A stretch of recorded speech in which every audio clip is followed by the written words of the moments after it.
Welcome to a new episode of La Vida, Habito. I'm Yaney Salgado, your host in this space, and in this 12th episode of our season Exploring Iyengar Yoga, I have the pleasure of welcoming Uday Bhosale. With over 20 years of experience and having taught in 17 countries, Uday has played a key role in bringing Iyengar Yoga to students around the world. He spent 15 years at the Ramamani Ayanger Memorial Yoga Institute in Pune, India, the heart of this tradition, working with practitioners of all levels and ages. Known for his precision, depth of knowledge, and warm sense of humor, Uday makes the practice both accessible and profound. His teaching invites each student to connect with the method in a personal and meaningful way. Today, he shares with us not only his journey, but his vision of a living, evolving yoga practice. Get ready for a conversation full of insight and inspiration. Welcome, Uday. Thank you for being here. We are excited to explore the richness of Iyengar Yoga with you. Thank you. Thank you for having me here, Yaney. I'm happy to be here and thank you for inviting me for this chat. How did you first get into Iyengar Yoga, and how did your early experiences as a student shape the way you teach today? My first intention was never to join it as a yoga practice. I learned my first lessons of Iyengar Yoga as a part of my Taekwondo training.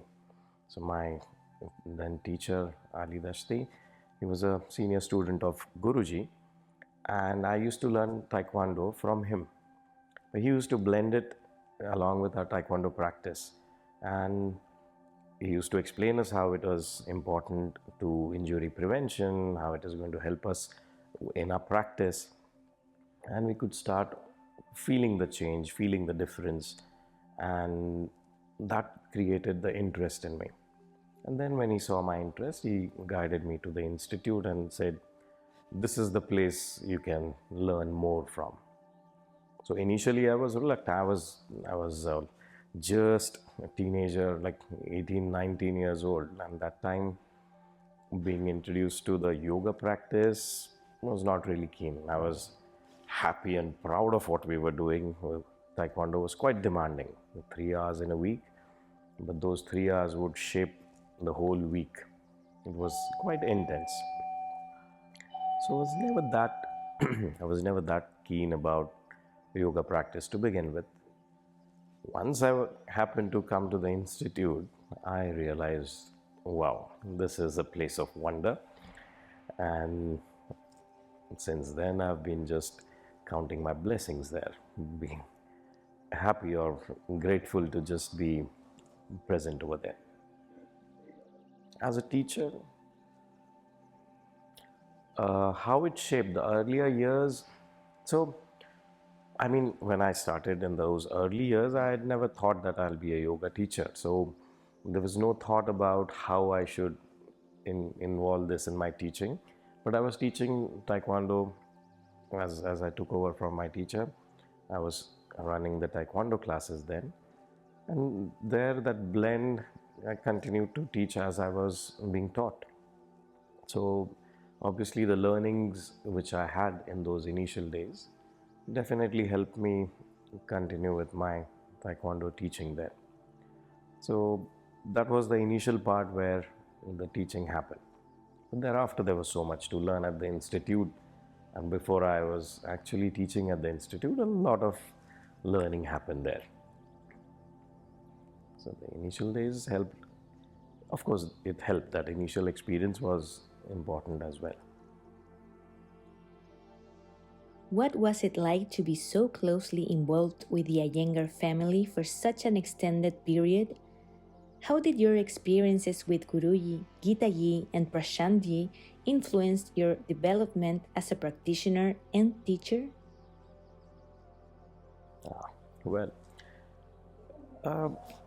It was a privilege, or it is a privilege still, because back then it didn't feel something different. It was so normal and regular to be at the institute, be part of the volunteering team for various events, and as we would volunteer, we would be just an extension of the family there.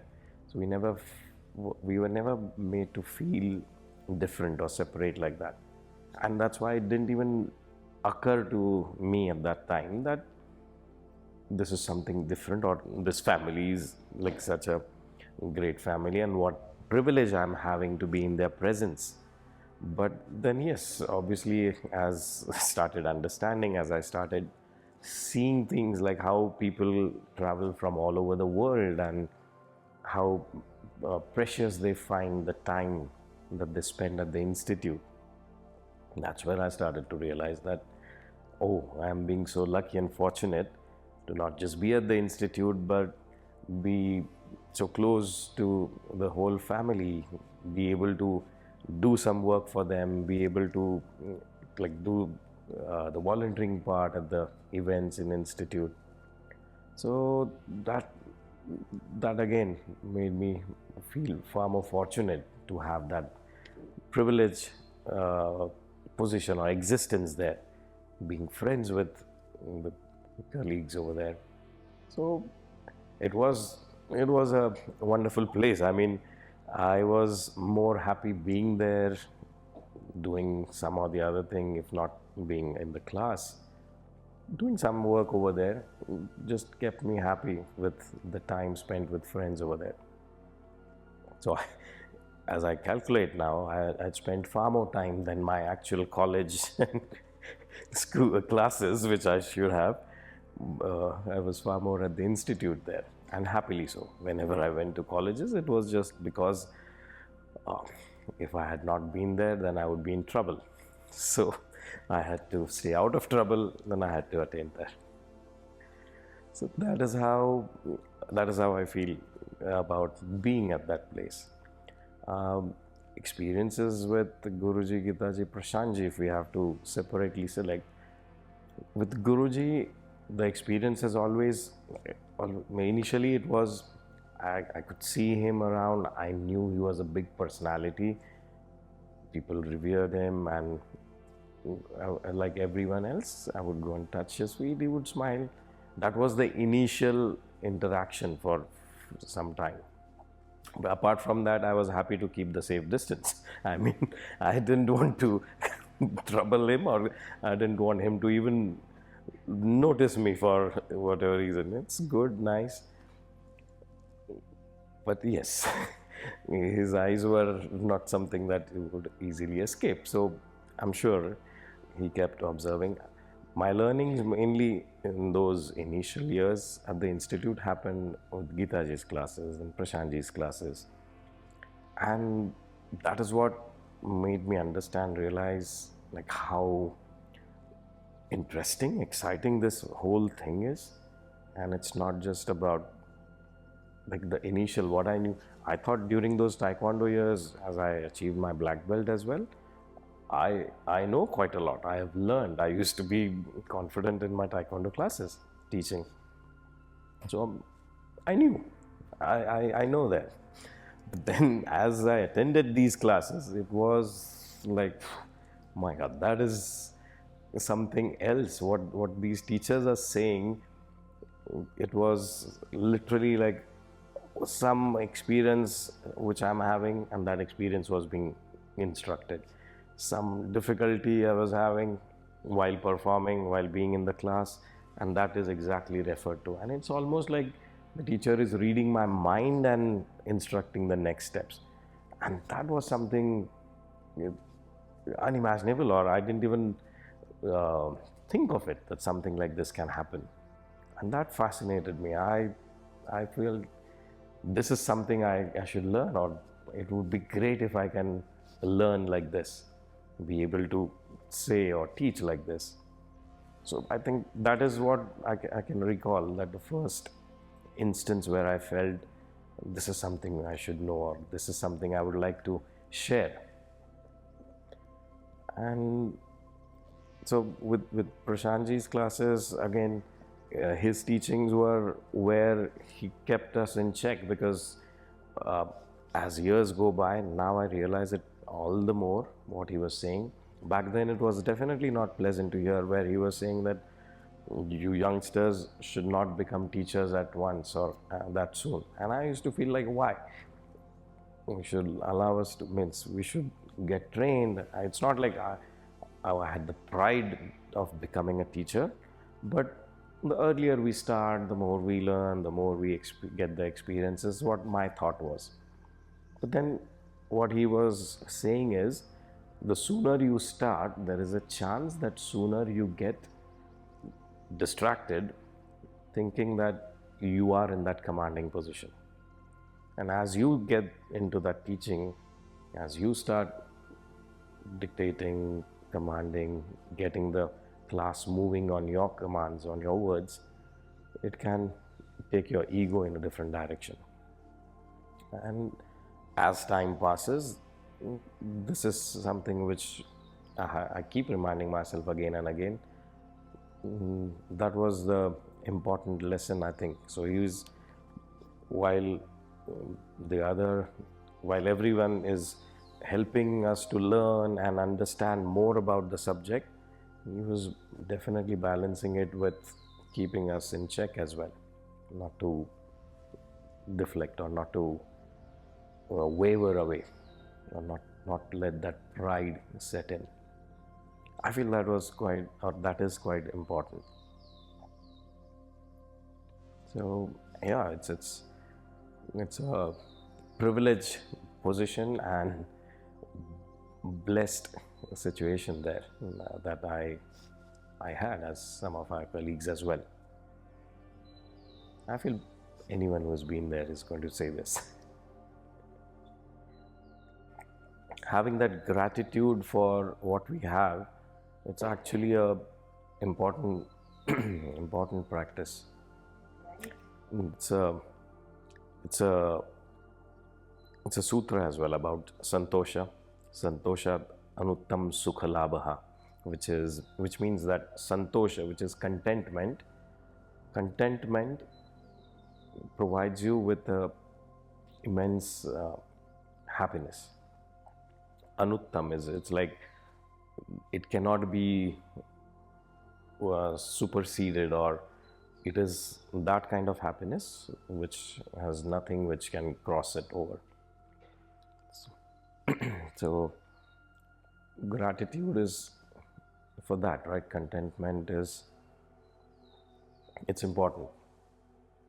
Otherwise, always there's, yeah, I have this, but this would have been better. So it's always that but is going to just take away that thing. What are some of the most impactful teachings or advice you received from BKS Ayanger that you carry with you today?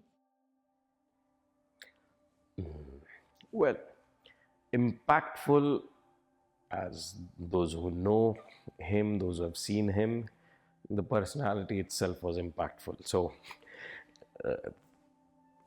you just see him walk into the room, and that used to create an impact on you. So there's so much that one can say about him. But a message that he says and that he said, that resonates with me quite a lot, even though it was not even directly said to me. It was he said this to Raya when he was in his earlier years, deciding about the career and not being able to have a clarity for a limited phase of time. That's when he just told him clearly and precisely, saying that stay true to the practice and things will fall in place. Because with the career situation in India, at least in that time, and I think even now it continues, that you make a choice of what you want to study, and that profession that you choose, you have to either take up a job or business, and then that is what will earn you livelihood. So it's a very crucial and an important decision. And while some people can have clarity what they want to pursue, some of us may not have that clear inclination and would want to know what are the options. And when you are in a way forced into a situation at that early or tender age where you have to make life-changing decision, it can be overwhelming. So around that kind of phase, this message was something pretty clear and precise. And over the years I have noticed this, that it works for me. There are times where for whatever the reason, if the practice is not happening regularly or if I'm faltering, things do appear a bit different. When I've noticed that things are not setting right, or I'm not feeling that great mentally, emotionally, getting myself back into the practice, it just helps settle down or get back into the groove again. So I feel personally, I've time to time, and quite a few times by now, noticed that this is the message which resonates with me quite a bit.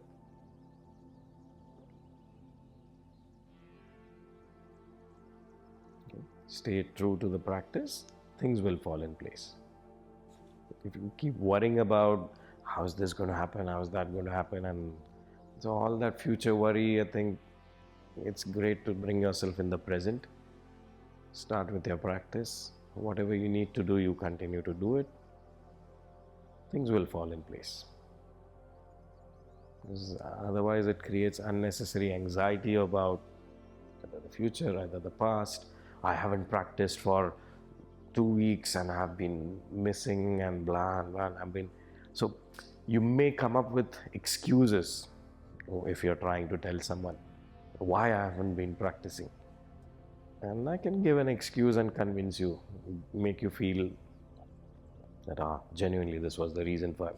But if inside I know that I've been slacking, I've been just been lazy, so that is again pinching me, eating me from within. So whatever is that situation, here now, let's begin. So fine, you've been slacking for 2 weeks. Now can you start? Begin. Get back to it. Stop that mental chatter, mental self-sabotaging. Doesn't help, doesn't work for anything.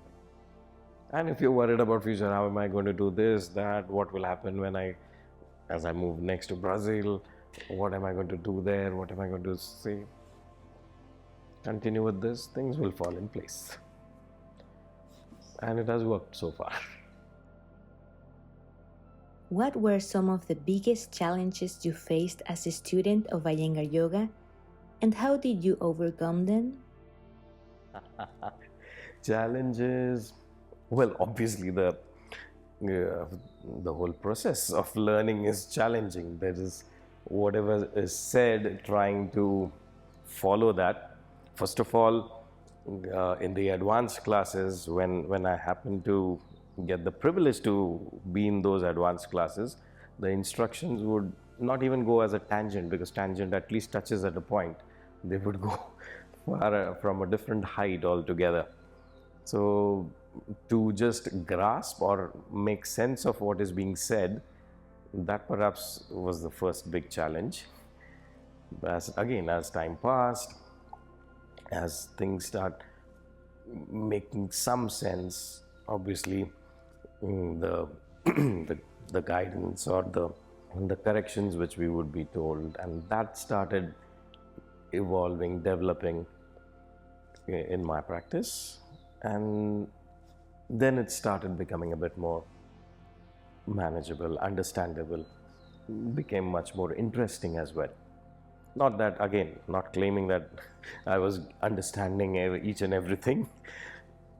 I still can't claim that. There can be times where things that's the fun of it. Means there is always so much to learn, and you don't know something, you can discuss, you can argue with your colleagues, peers, and that brings in a better understanding. The other challenge I can think of is in the therapy sessions. As I started spending some time in the classes and the institute, I was allowed to assist in the therapy classes. So initial days of assistance would be happily bringing the weights, the props, and getting it ready for the teachers who are helping a patient. So from there all that starts, and then you keep watching what is being done, how the adjustment happens, what is the name of the pose, and what are the props used for it. Viparit Dandasan, what is the Viparit Dandasan bench? So if a teacher would say, okay, let's set up Viparit Dandasan for this person, quickly understand where the prop is, what the prop is, and what is the general setup required for it. So that's what was the initial part, and as complex as it may sound with number of props we have, but over a period it's easy to just memorize or get to know what the props are. But then as time starts to catch up, you have to understand what is that peculiar setup. The speciality or the uniqueness of Guruji's method is it's not like a fixed compartmentalized setup that Viparita Dandasan itself, like it is just this setup, these props, support here, and that's your Viparita Dandasan.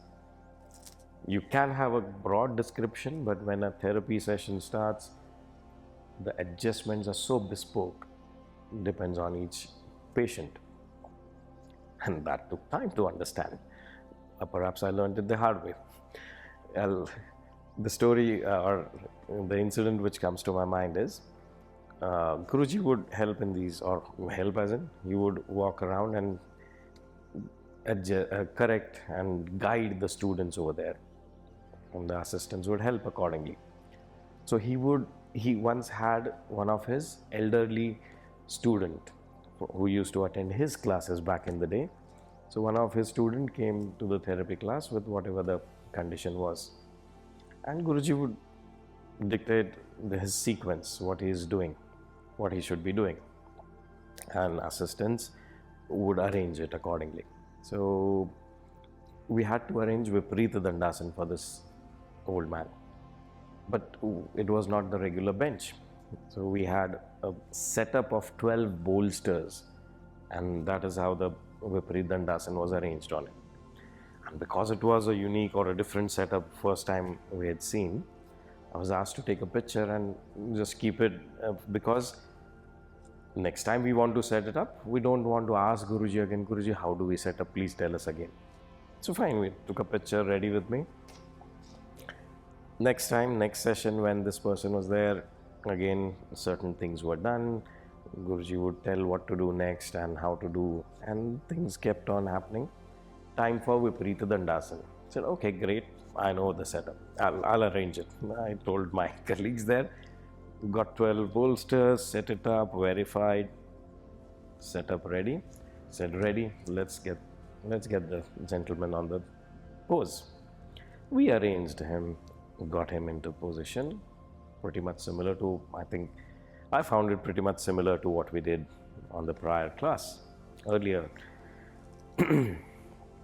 As it happened, Guruji was walking around guiding others, and he came around and he saw it, and he was like, who put him like this? And just asked others to adjust. The setup was changed a little bit, and then that is fine. He walked away, and I was like, this looks different, maybe get another picture. This is my reference now. So I had a picture. Next class, again the same scenario, earlier practice done, time for Viparita Dandasan. I have a new picture, refer to the new picture, new setup. Yes, I know it now. Put the person in the pose, fine.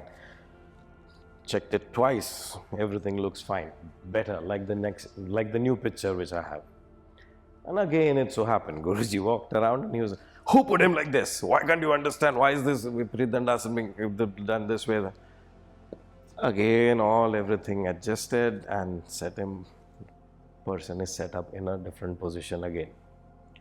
And I'm baffled by now, because one thing, yes, if you if I was doing it from my memory, I perhaps might be missing something, I might doubt it.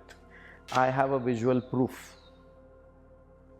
So I was a little, obviously, in my own mind, I was a bit confused and a bit annoyed as well. Like, what am I supposed to do? How will I understand? So my face was perhaps revealing. As I went to Abhi, I was talking to Abhijata about this is what I was exactly trying to set up and all. And in the meantime, Geeta ji saw this. She said, she called me. She said, what happened? Obviously, she perhaps knew what happened and what has happened. So I told her, like, this is the setup, but Guruji is not happy with what I did, but I did exactly what was done yesterday. Geeta ji said, it was yesterday. I said, yes. Don't you think the patient would have improved with what Guruji is doing with that person? I said, yes. So what was effective for the student yesterday, will that same thing be effective today? Then I was tongue-tied. I don't know what to say for this. Yes, no. What you're talking makes sense. I thought to myself, yes. So, but then what is my answer then? What do I do? Should I? So what Guruji is able to see, are you able to see? I said, now that is not fair. How can you compare this? His eyes, his trained eyes being able to notice, and that is expected out of me. But then that made me realize that it is no point trying to just feel that, okay, I have to do the correct thing, I have to memorize it. It is important to be able to see what is needed. And that is how it is going to take time. Fine, be humble, be ready to learn. At times you may get scolded, fine, but you might be taught what is that you're missing. Be open to get that. And I think that was a big change where I was like, I changed my approach from mugging up what has to be set up or what has to be done.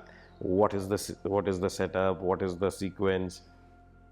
Things start to change as per the situation, as per what is observed, the sequences which are given in the therapy classes, so many additions done, deletions done based on what is being seen in front.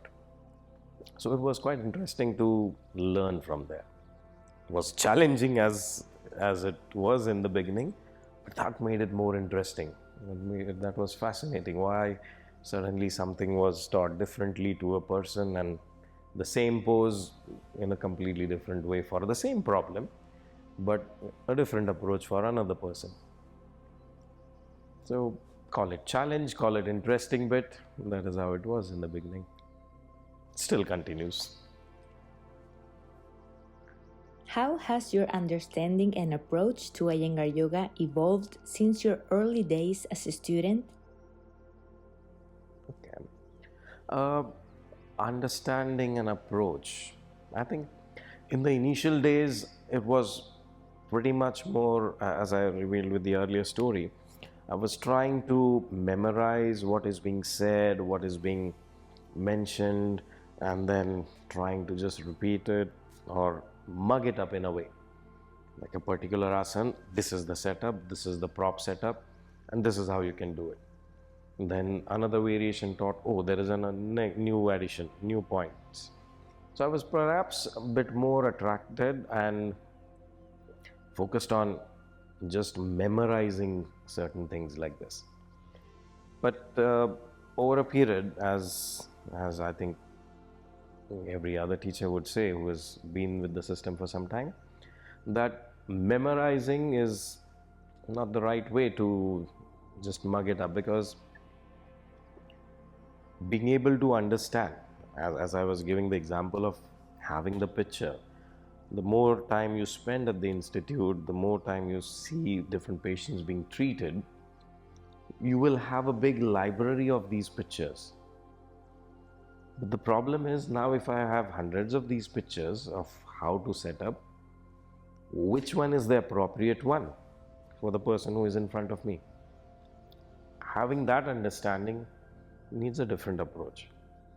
And at times it's important, or I think it's easier if you develop the understanding of observing the person in front of you and see how the person moves, how the person perhaps is, the expression of his or her posture, automatically it helps, it guides you what are the supports needed or what is the change you perhaps have to bring in. And that easily maps into whatever the learning has been. So I feel that is an important transition in a way, because if I start with the memory of, okay, this is the name of the pose, I'm going to set up like this for this person, it can be different. It can be like guessing what you want to eat. In a restaurant, you go and there is a menu, and the waiter would ask you to choose it, right? If you come to my restaurant and then I'm just guessing, no, you will be eating this today, it's not the it's not how it would work, right? Usually. So I think with observing what the patient needs or what a student needs, then being able to work accordingly or around it makes more sense. And that took some time for me to realize. So it's like you may have a big list or a database of how the what are the various positions or adjustments that can be done in a pose. But that becomes more of a information. Being able to pick the right one is the knowledge, right? So, and having that understanding, I think, evolves over a time. Until then, perhaps we get lost in just collecting. I'll have more and more. I have 100 ways of Viparita Dandasana set up, 100 variations, pictures. Someone comes up with another new 5. Oh, I want that. I'll make my collection 105. But that is just a collection. That is, which one is the right for you? I have to be able to understand. I have to be able to read it. And that's when I think it converts into knowledge, right? Knowing what is right for you. As we go for that, it may be in this 105, or maybe that slight variation, it could be unique for your. It's not that these 105 pictures are the 105 ways and unique thing. You understand the concept, what has to be achieved over there, the other things fall in place, have to fall in place to serve that purpose. What was it like to assist in the medical classes at RIMYI? And can you share what those classes are like? So, the therapy classes which used to happen, what I've seen is patients would approach the institute with their problem, and they would be given a date, a time for consultation. Geeta ji would consult the patients. Patients were supposed to come with all the reports and whatnot tests they have done, and then she would just go through the reports. She would ask them questions that she feels like asking them, and at times those questions were quite interesting. I had the privilege of uh, being in some of those sessions where we would write down what sequences she was dictating. So that was the job I was doing for a few sessions at least. We would do that. A lot of assistants did that. And in those sessions, it was interesting to see the questions she would ask these students. Someone would come with a back condition, and she would go through the reports, and here, that is one thing I noticed. She would let that person talk. Let him or her explain what the problem is. She would patiently listen to that person without expression, without trying to just either sympathize or just trying to shut him down kind of thing. She would just wait and listen. And as that person comes to end of explaining his or her problem, then she would start with her questions. And in those, I remember she would ask questions like, do you feel angry if something doesn't happen to your liking? Does the anger suddenly shoot up and all? I was like, the person is talking about backache, he's showing his MRIs and X-rays and this, and what is about this? what is about this anger? But it was fascinating to see, like, why would she ask this? Of course, I didn't ask her, like, why did you ask her? I was just staying and observing all of those things. So the consultations happen, the sequences are accordingly dictated, which someone like me would write it down there. This sequence is then the person is told which medical class on which day. When the person arrives on that class, that paper, that sequence card is taken, and then assistants will accordingly start helping the person.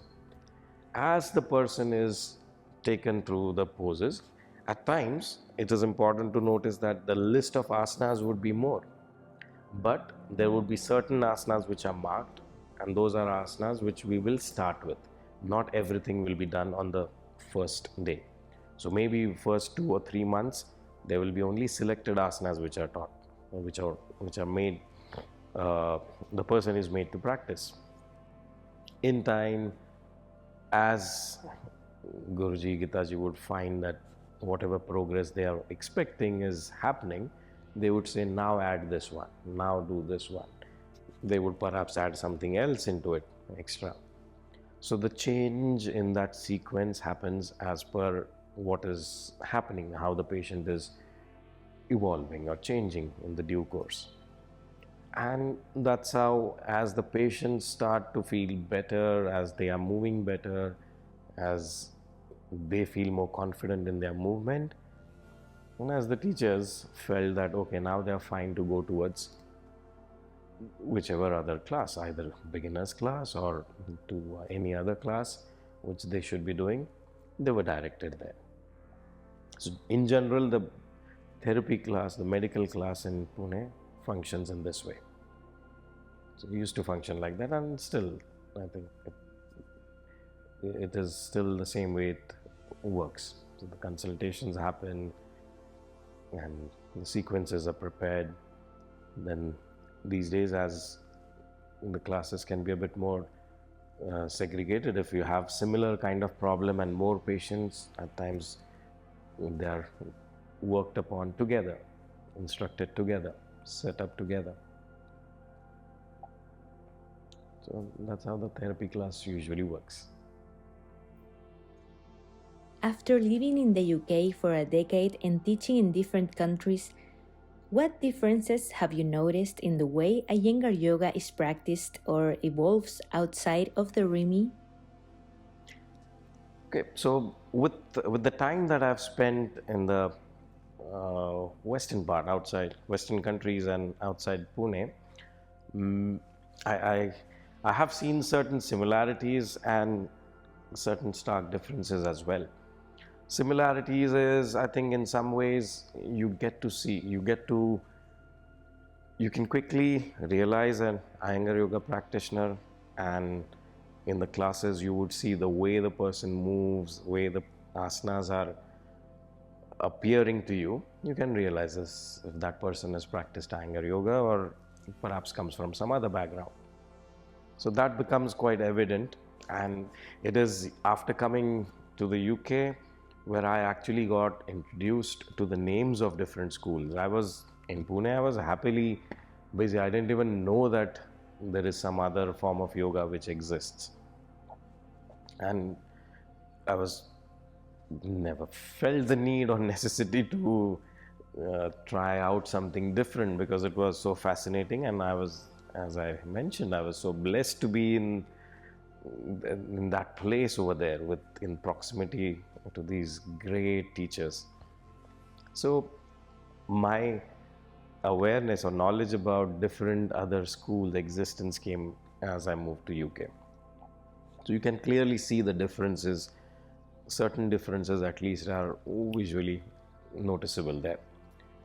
But about the differences, what I noticed is there can be, as I started experiencing different teachers or different students from various countries around in Europe and all. So while there is you can see the students practicing of our method, but there can be a limited perspective as well. Means they can be pretty rigid about how a particular thing is done. It's somewhat like my earlier story. Like, I have two pictures taken of that Viparita Dandasan. That Viparita Dandasan was set up by Guruji. So this is the way Viparit Dandasan is done, because I have seen it with my eyes in the medical class with patient, and so I can be very adamant about it. But then as you realize that the third day Guruji would call that Viparita Dandasana as a wrong thing. So being open to this, that was a normal way as we evolved in the sessions, well, in the classes there. There are things which are said on a day which have to be in that precision or that precise way, and then there will be a time where it is going to be quite different than what was being said in that class, in that earlier class. So if you cannot have something said as a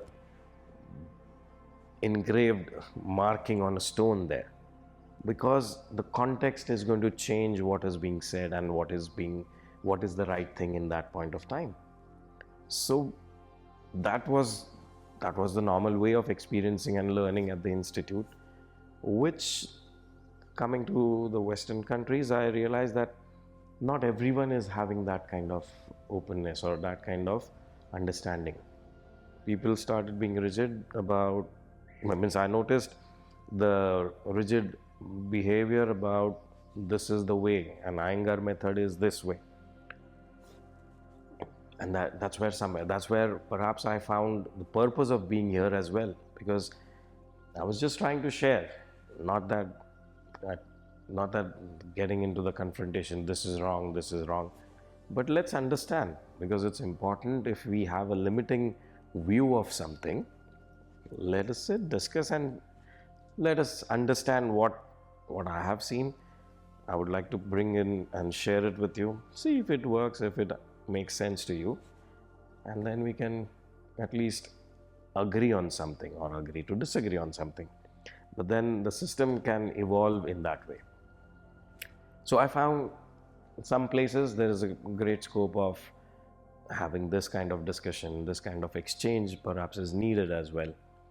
I have realized over the years, I think our system, the way Guruji has developed that system, the way at the institute in Pune, the classes are there for children, for different age group of children, youngsters, sports people, men, ladies, separate batches, senior batches, therapy classes. There's so much of variety there.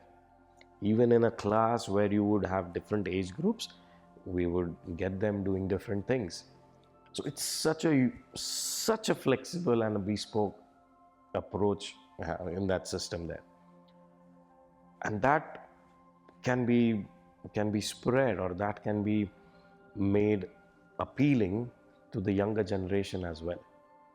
But often I feel with that rigidity, which the younger generation perhaps is repelled or they don't find it as enticing with that rigidity there. Discipline is one thing. I'm not saying that we should compromise the discipline part, but discipline does not mean rigid behavior. Discipline has to follow, but rigidity is just being blocked, and then this is how it has to be done.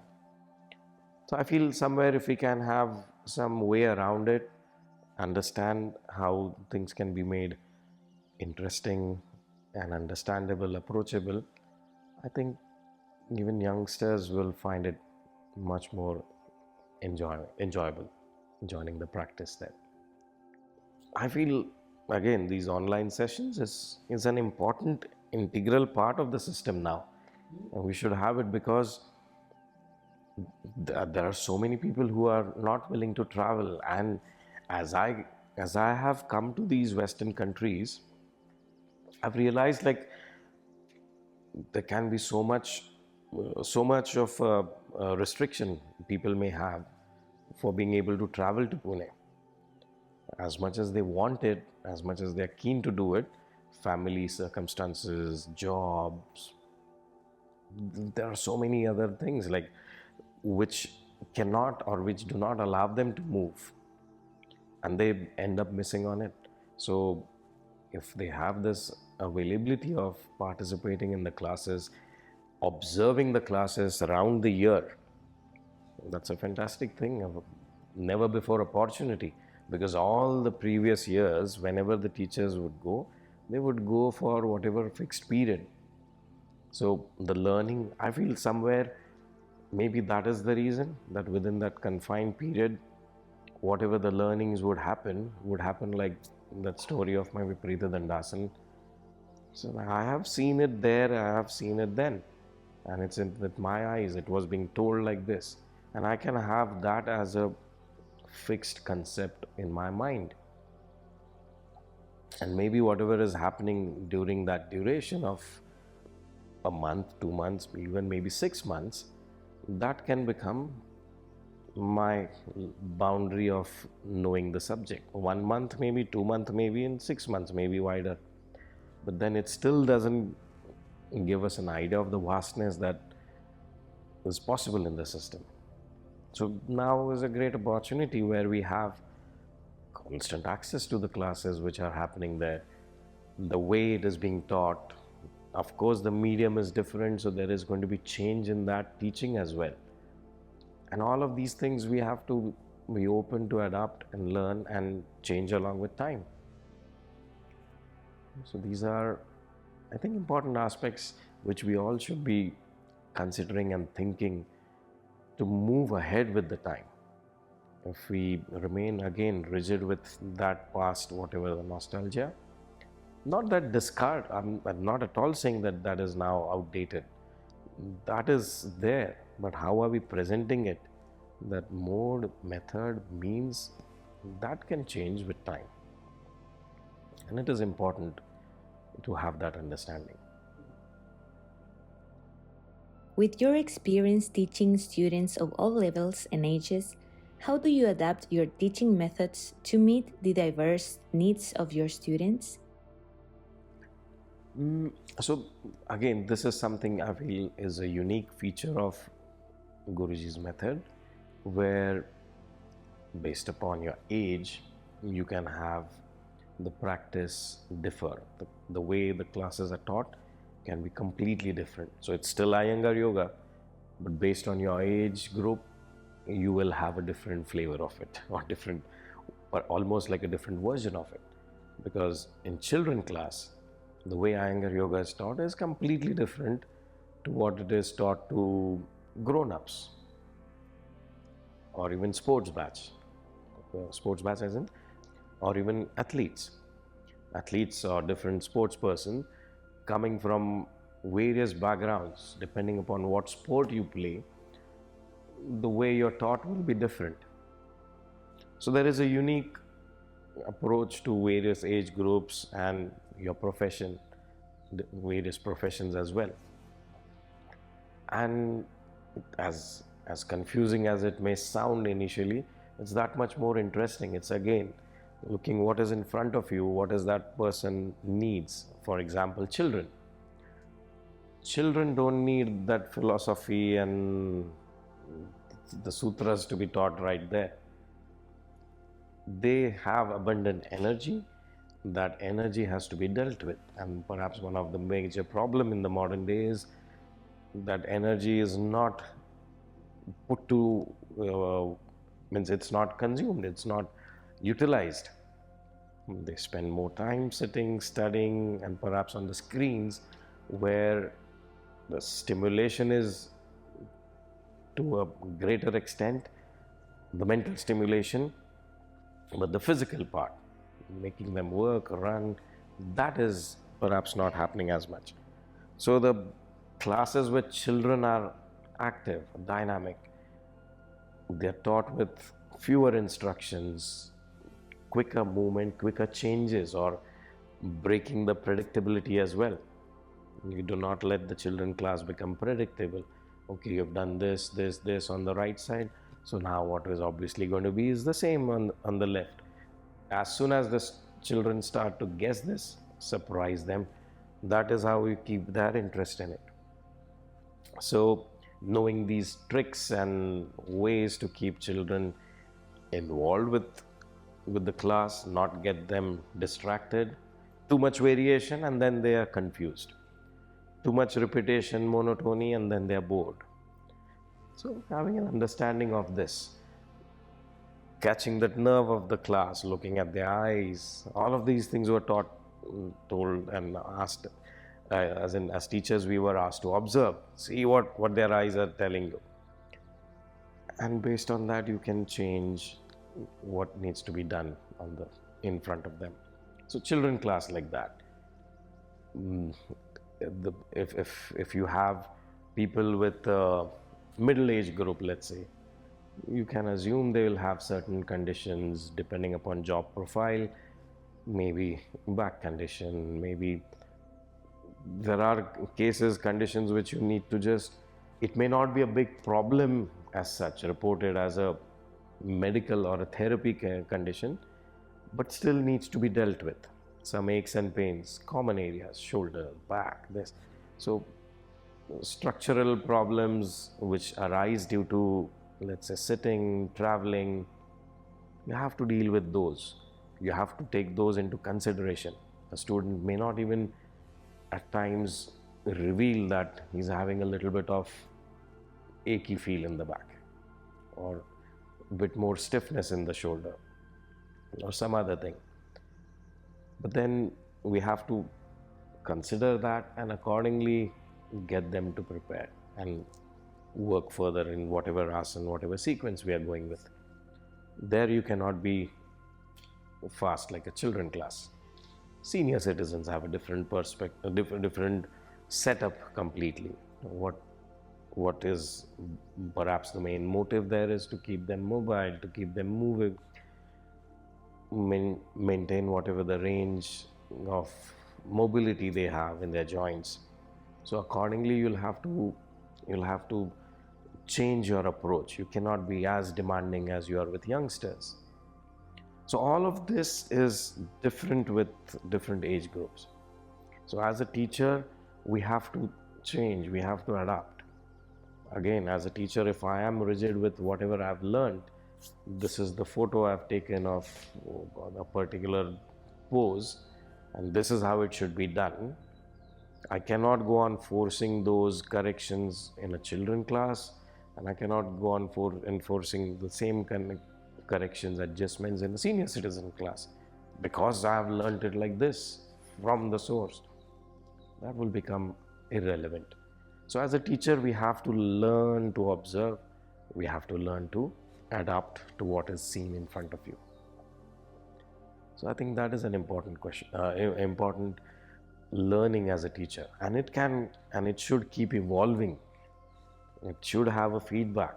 I mean, student, as a teacher, I would obviously try and understand what you need to do, and then accordingly I'll instruct, and I'll ask you what is your experience, what is happening, what do you feel, and if your answer is not giving me the right things, I mean, if you know that, if you say that, oh, it is stretching here, I know it is an expected thing, so I'm fine with that. But if you start complaining about something which should not happen, I have to learn to adapt, I have to learn to change something, I have to take that into consideration. So as teachers, we have to be open to this dialogue as well. I feel we should not be authoritative in that sense unless you're really sure about what you're doing. So, because as I said, like I have a picture of this pose, how it is taught, and I cannot claim authority just because I have the picture. So my authoritative correction, adjustment has to be there with my experience of what I'm doing with you. In your view, what does it mean to truly engage with the practice of Iyengar Yoga, not just following instructions, but exploring it from within and making it your own? Understanding the concept and the principle. I often feel means you can, with my I can't even say limited knowledge of music, absolutely zero knowledge of music, but you can repeat some compositions as it is. But then that is it. Like, being able to call yourself a musician is you learn the same notes. What you create as a with your creativity, with your influence, with your learning, you can be a different musician with the same background, same preparation. But that's where you have learned it, and then you have internalized it, and then you have that ability to process it and present it. Learning something or trying to exactly copy and mimic something, that is also an ability, yes, but then that ability can be, means you have records for that. You have Spotify and Apple Music and whatnot channels for that. So that same thing repeated is, it's as skillful as it is. I'm again not saying that it's easy, but then just repeating the same thing and allowing some creativity to emerge, or with all that learning that you have, does it inspire you to do something?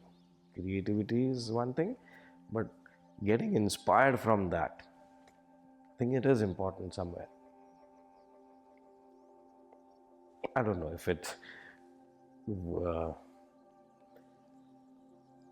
I mean, as I said, like with the music, whether it works like that or not, but that is what my feel is. I think even with artists, there are some painters who can recreate that same image. They are perhaps not as well known as some other artists who have created their own body of work. They're called what is it? Impressionists or something. Or so trying to copy something. It's an amazing skill. I mean, copying exactly, but again, you can have a photocopy as well. Before we conclude, beyond the definitions found in literature, what does yoga mean to you?